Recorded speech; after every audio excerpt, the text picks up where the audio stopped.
चंदन college में सबसे होशियार लड़का था। उसका और उसकी माँ का सपना था कि वो पढ़ लिख कर एक बहुत बड़ा डॉक्टर बने। बस ये एग्जाम क्लियर कर लूं तो मेरी सारी समस्याओं का हल हो जाएगा। मैं इतनी मेहनत करूंगा कि इस एग्जाम में मेरा सिलेक्शन हो ही जाएगा। फिर माँ को कोई भी परेशानी नहीं उठानी पड़ेगी। उसकी माँ, जो कि घर में सबके विरुद्ध जाकर उसे पढ़ा रही थी और इस वजह से बहुत सारी परेशानियाँ उठानी पड़ी थी और सबकी सुननी पड़ती थी, वो दिन रात मेहनत करता है, पढ़ाई के अलावा और किसी भी चीज पर ध्यान नहीं देता।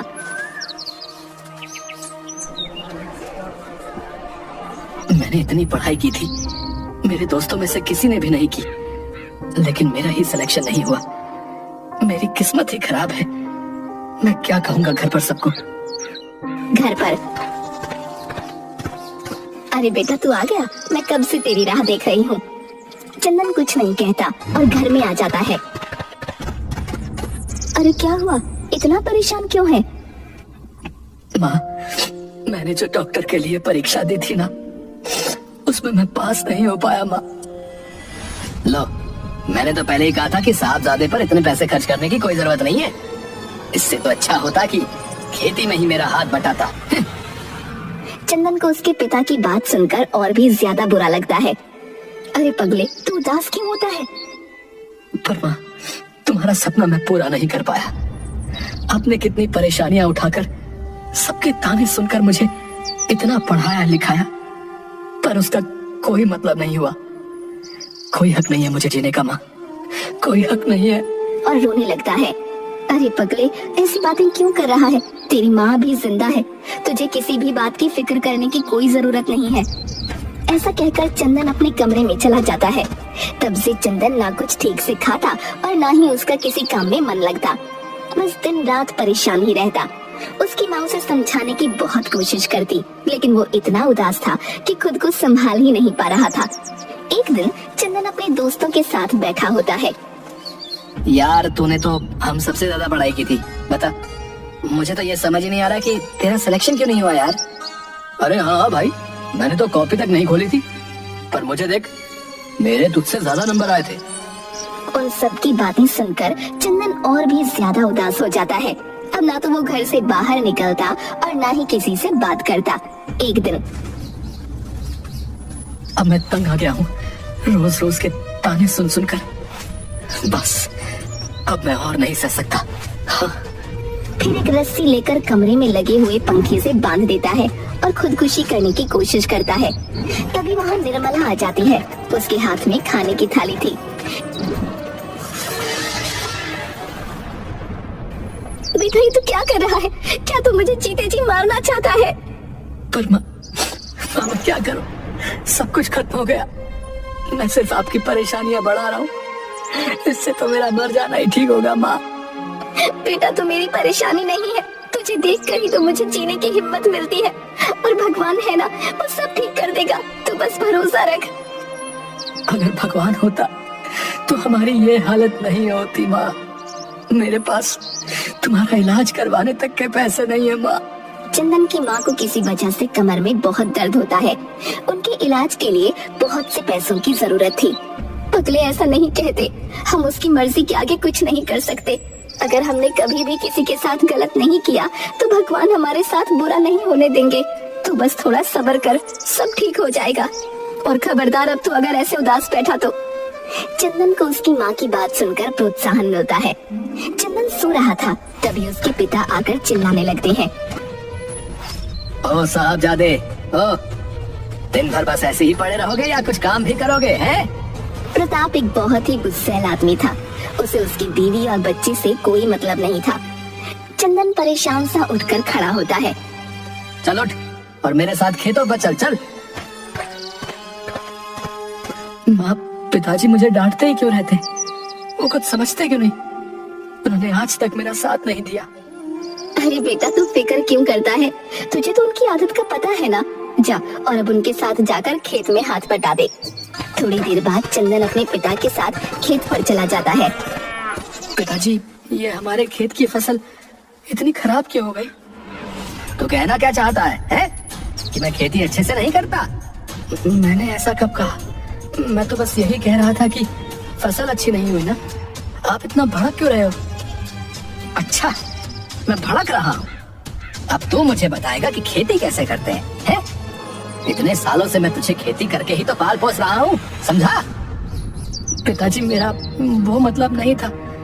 मैं बस ये कह रहा था कि हम नए तरीके से खेती करके पैदावार और भी बढ़ा सकते हैं। अच्छा, तो एक काम कर, है इस बार की फसल तो ही संभालना। अच्छा, फिर तुझे समझ में आएगा कि बोलना कितना आसान है और करना कितना मुश्किल। ठीक है, मैं आपको नए तरीके से खेती करके दिखाऊंगा। एक बोरी अनाज तो उठा नहीं पाता है और खेती कर लेगा है? उसके पिता की बात सुनकर चंदन बहुत उदास हो जाता है। फिर चंदन इंटरनेट पर नए नए खेती करने के तरीके देखने लगता है। अगले दिन चंदन मंडी जाकर नए बीज लेकर आता है। ये देख गांव के कुछ लोग, ओ भैया, इस बोरी में क्या लेकर आया है? काका, मंडी से नए हाइब्रिड बीज लेकर आ रहा हूँ। उसकी बात सुनकर गांव के लोग हंसने लगते हैं। तू भी ना चंदनवा, पढ़ लिख कर तेरा दिमाग खराब हो गया है। चंदन उनकी बात को अनसुना करके बीज की बोरी घर के सामने उतारने लगता है। देखो देखो देखो, तुम्हारे साहबजादे को कुछ कमाता तो है नहीं और इन फालतू की चीजों पर खर्चा करता रहता है। अरे अरे, क्या जरूरत थी मंडी जाकर नए बीज लाने की? है? पुराने बीज थे तो सही। अरे उनमें क्या खराबी थी बताओ? पिताजी, आप ही ने तो कहा था कि इस बार खेती मैं करूंगा, तो आप ही देखना कि मेरी फसल आपकी फसल से तो ज्यादा ही होगी। हाँ, अच्छा, अगर फसल अच्छी नहीं हुई तो आप जो भी बोलोगे मैं वो करूंगा। पर अगर फसल अच्छी हुई तो आपको माँ का इलाज बड़े अस्पताल में करवाना होगा। ठीक है, देख लेते हैं। कुछ दिनों बाद पानी गिरता है और चंदन शहर के अपने एक दोस्त से ट्रैक्टर लेकर बीज बोने लगता है। चंदन भाई, ये क्या कर रहे हो? है? अभी तो खेत इतने तैयार नहीं हुए हैं कि तुम बीज बोना शुरू कर दो। अरे नहीं नहीं काका, मैंने मेरे खेत की मिट्टी की जांच करवाई थी, उसमें पहले से ही नमी है, तो कोई दिक्कत नहीं होगी। अरे वाह भैया, ये तो बहुत बढ़िया है। कुछ दिनों बाद फसल थोड़ी थोड़ी बड़ी हो जाती है। देखा पिताजी, मेरी फसल इन सबकी फसल से जल्दी बड़ी हो गई है, तो उसमें कौन सी बड़ी बात है? जब फसल उगेगी तब मानूंगा तुझे। कुछ दिन बाद फसल तो बड़ी हो गई है, अब बारी है दवाई छिड़कने की। फिर चंदन अपने एक दोस्त से फोन पर कुछ दवाइयों की जानकारी लेता है और शहर जाकर कीटनाशक ले आता है और घर आकर रख देता है। अरे अब ये क्या नहीं भला लेकर आया है भला?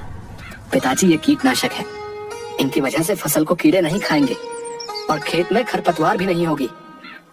अरे पर हम तो इतने सालों से बिना दवाइयों से ही खेती करते हैं। अरे तू क्यों मेरी फसल खराब करने पर तुला हुआ है? अरे ऐसा कहकर प्रताप वहाँ से चला जाता है। माँ, पिताजी मुझे बिल्कुल भी प्यार नहीं करते, हर वक्त मुझे डांटते रहते हैं। मैं इतनी मेहनत कर रहा हूँ पर फिर भी वो बिल्कुल भी खुश नहीं होते। ऐसा नहीं है बेटा, वो तुझे बहुत प्यार करते हैं, पर बस जताते नहीं।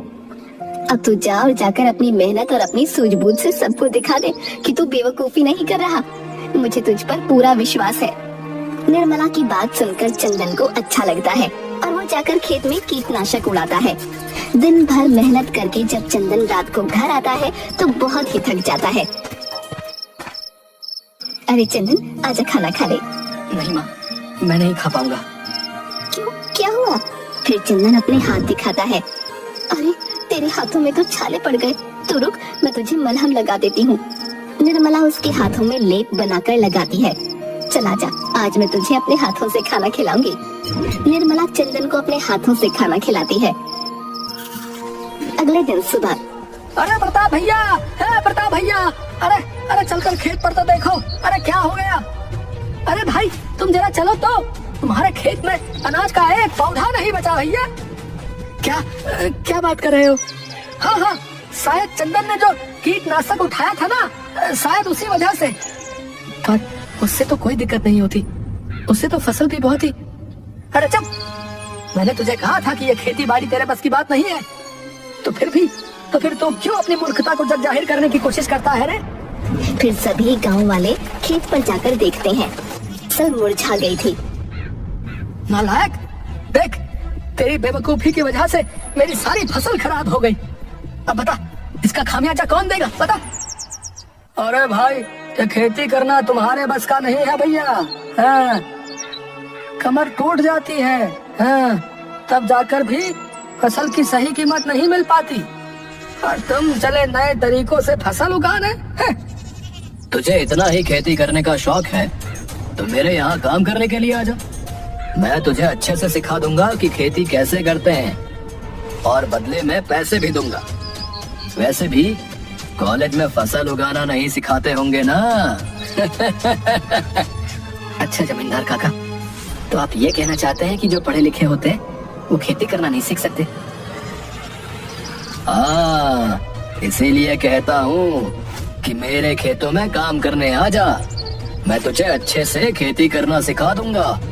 वैसे भी मुझे एक नौकर की जरूरत है।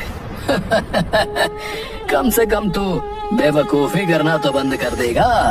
चंदन सभी गांव वालों की ऐसी बातें सुनकर उदास होकर घर चला जाता है। मैंने शायद कीटनाशक में कुछ ऊपर नीचे कर दिया होगा, इसीलिए तो सारी फसल खराब हो गई। अब पिताजी मुझे खेती करने के लिए 1 रुपया नहीं देंगे, और मैंने उनसे वादा किया था कि अगर मेरी फसल उनकी फसल से ज्यादा अच्छी हुई तो वो माँ का इलाज शहर के बड़े अस्पताल में करवाएंगे। पर अब माँ का इलाज भी नहीं हो पाएगा। हिम्मत मत हार बेटा, इस बार नहीं हुई तो क्या हुआ, आगे और मेहनत करके गलतियों से सीखना, समझा। कुछ दिन तक चंदन और उसके परिवार वाले इसी बात से परेशान होते हैं कि अब खेती के लिए पैसा कहाँ से लेकर आएं। कर ली ना अपनी मनमानी, है? देख लिया अपनी बेवकूफी का अंजाम। मैंने तो कहा था तुझे कि तुझसे खेती बाड़ी नहीं होगी। न ही तो पढ़ाई में अव्वल आ पाया और न खेती में। तो किसी काम का नहीं है रे। तू मर जाता तो ही अच्छा होता। अब मैं इतने पैसे कहाँ से लाऊंगा कि फिर से नए बीज लाकर बो दूं? अब तो गांव के सभी लोगों ने मजाक बनाकर रख दिया है मेरा। बेवकूफ कहीं का। प्रताप की बात सुनकर चंदन को बहुत बुरा लगता है। मैं यहाँ आया ही क्यों? वही ट्रेन के नीचे आकर मर जाना चाहिए था मुझे। नहीं बेटा, ऐसी बातें क्यों कर रहा है, सब ठीक हो जाएगा।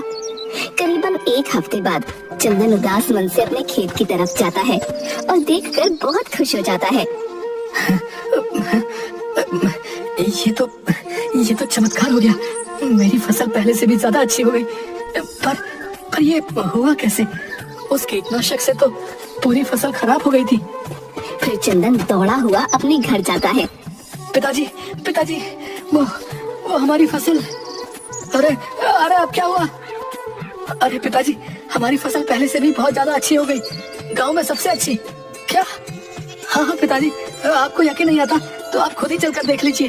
फिर प्रताप भी खेत पर जाकर देखता है तो गांव में सबसे अच्छी फसल उसी की थी। पर ये हुआ कैसे रे? वो दवाई से तो फसल पूरी खराब हो गई थी। हाँ पिताजी, मेरे दिमाग में भी यही सवाल आया। मैंने अपने दोस्त से पूछा, तब उसने कहा कि शुरू में लगता है कि फसल खराब हो गई, पर थोड़े दिन में फसल बहुत अच्छी हो जाती है और कीड़े और खरपतवार भी मिट जाते हैं। फिर चंदन नए तरीके अपनाकर फसल का ध्यान रखना और बहुत मेहनत करना शुरू कर देता है। फिर उसकी फसल गांव में सबसे अच्छी हो गई थी। एक दिन चंदन को जमींदार दिखाई देता है। अरे काका, आपकी जमीन पर काम करके खेती करना सिखा रहे थे ना मुझे। अब देखिए आपकी फसल और मेरी फसल में कितना अंतर है। ये चंदन, कल का आया हुआ लड़का, ये मुझे सिखाएगा कि खेती कैसे करते हैं। इसे तो मजा चखाना ही पड़ेगा। रात को जब सब सो रहे होते हैं तब जमींदार चंदन के खेत पर जाकर बहुत इतरा रहा था ना अपनी फसल पर। अभी तेरी सारी हेकड़ी बाहर निकालता हूँ। और फिर चंदन के खेत में जलती हुई माचिस फेंक देता है और वहाँ से आ जाता है।